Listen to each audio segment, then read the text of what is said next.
Final practice at the circuit of Barcelona-Catalunya, and there was a silver arrow on target at the top, but not the one we've become accustomed to. Having endured some big disappointments in recent races, it seems it was time for George Russell's luck to change, and it did so.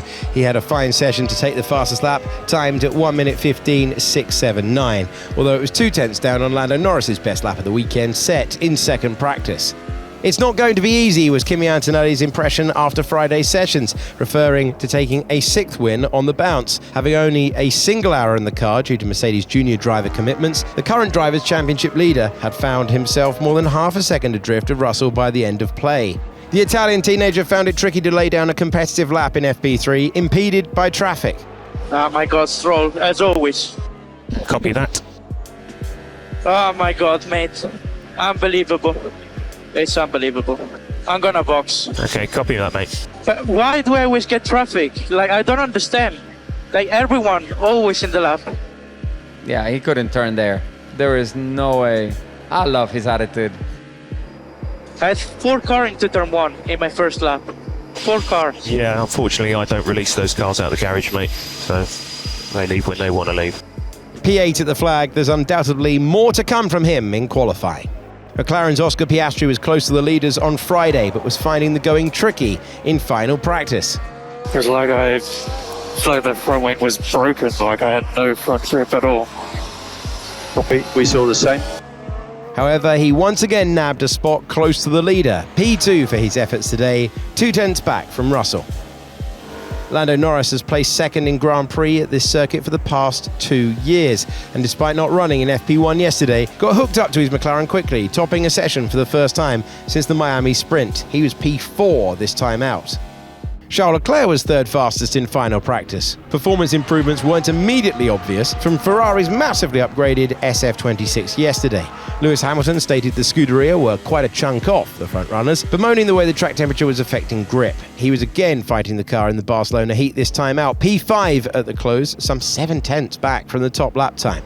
Several teams found it tricky to deal with tyre wear on Friday. Compounds this weekend are softer than 12 months ago. At this circuit, where degradation management can be critical, that could change things up a little. Last year, most teams opted for 2 stops in the race until a late safety car led to an extra round. Verstappen was the only driver to use the hards, and that was only because he'd run out of options. Pirelli going 1 softer could bring the white-rimmed rubber into play. Verstappen wasn't a happy 4-time champion on Friday, complaining his Red Bull was losing out in the high speeds, the low speeds and the medium speeds, pretty much everywhere. Neither Red Bull driver looked in command today, and both Max and teammate Isaac Hadjar were finding the RB22 difficult to handle. Are you kidding me? What kind of industry is this? Like, genuinely, what was that?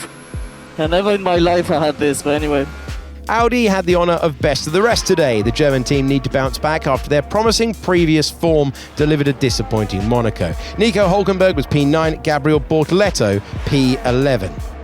Arvid Lindblad loves this track, having won here in Formula 3 and Formula 2 over the past 2 seasons. The rookie was P7 in FP2, that experience clearly paying dividends. In this session, he had to have his wits about him when closing in on a slow-moving Lance Stroll.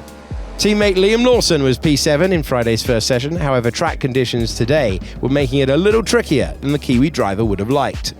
And we box. Copy that. My cockpit is... The dust is in my eyes every time I brake at the moment. Copy, understood. Racing Bulls had their best result of the season in Monaco last time out, double points scored. And despite their struggles in FP3, they were looking in decent form again, Lindblad nabbing P10, Lawson 2 places back. Pierre Gasly had the Alpine bragging rights, P13 and 14 for the French team's drivers, and Carlos Sainz was best of the Williams men. The Grove team's last Grand Prix victory was at this circuit in 2012 when Pastor Maldonado came out on top after an epic battle with home hero Fernando Alonso. Incidentally, this is the 23rd time the double world champion has raced at this circuit in his storied Formula One career. In Thursday's press conference, he suggested it might well be his last. This race is not on the schedule again until 2028. Valtteri Bottas caused a red flag just after the half-hour mark, the 10-time Grand Prix winner straight into the gravel at turn 10. Oh, he has no brakes. He has no brakes.